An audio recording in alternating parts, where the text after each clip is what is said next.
straight ahead.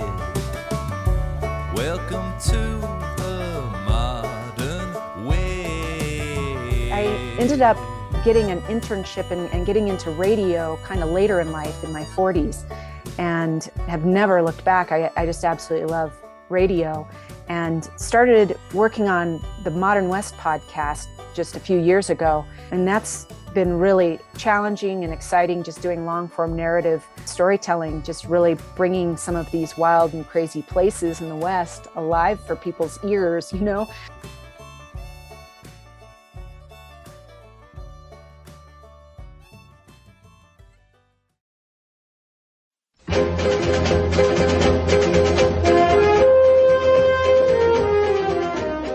Growing up in a ranching town in Colorado, I was in complete awe of the cowboys in our midst.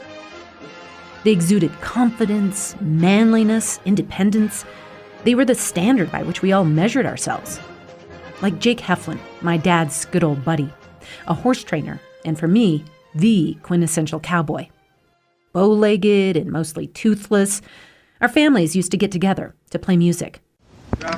Yeah, I can hear you, dude. Just...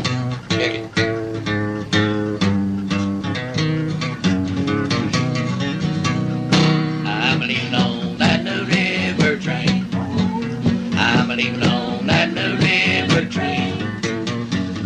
That's Jake's scratchy voice singing, and on harmony is his daughter Judy.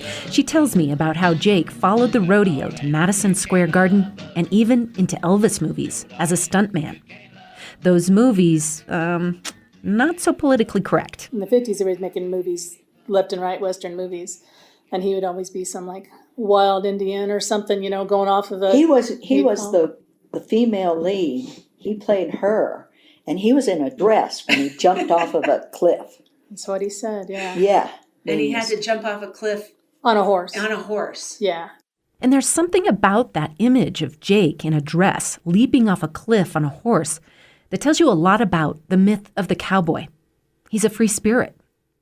Because he is an individualist. He's called a great individualist. He is bound to no person except his conscience is right. He does what's right.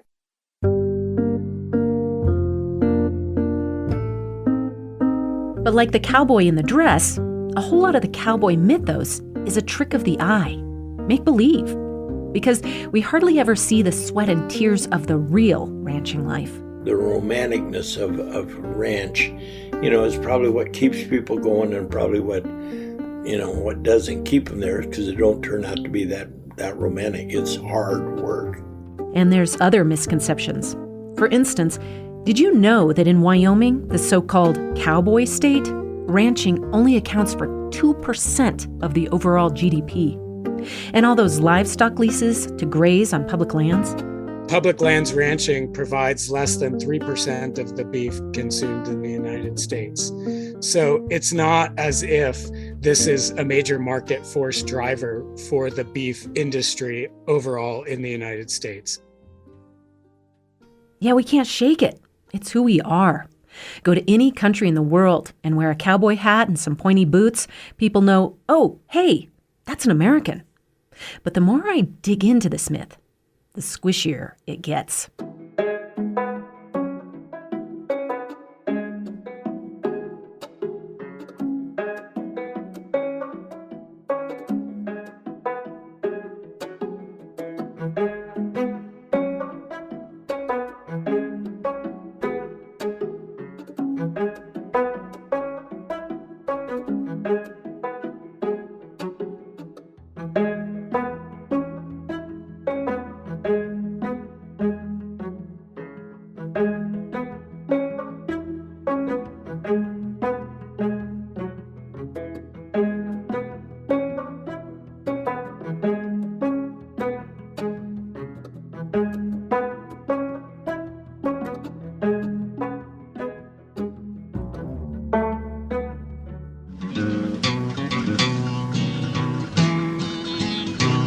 How many times have you heard someone say, if I had his money,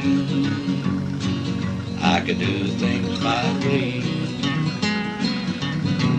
but little they know that so hard to find one rich man indeed.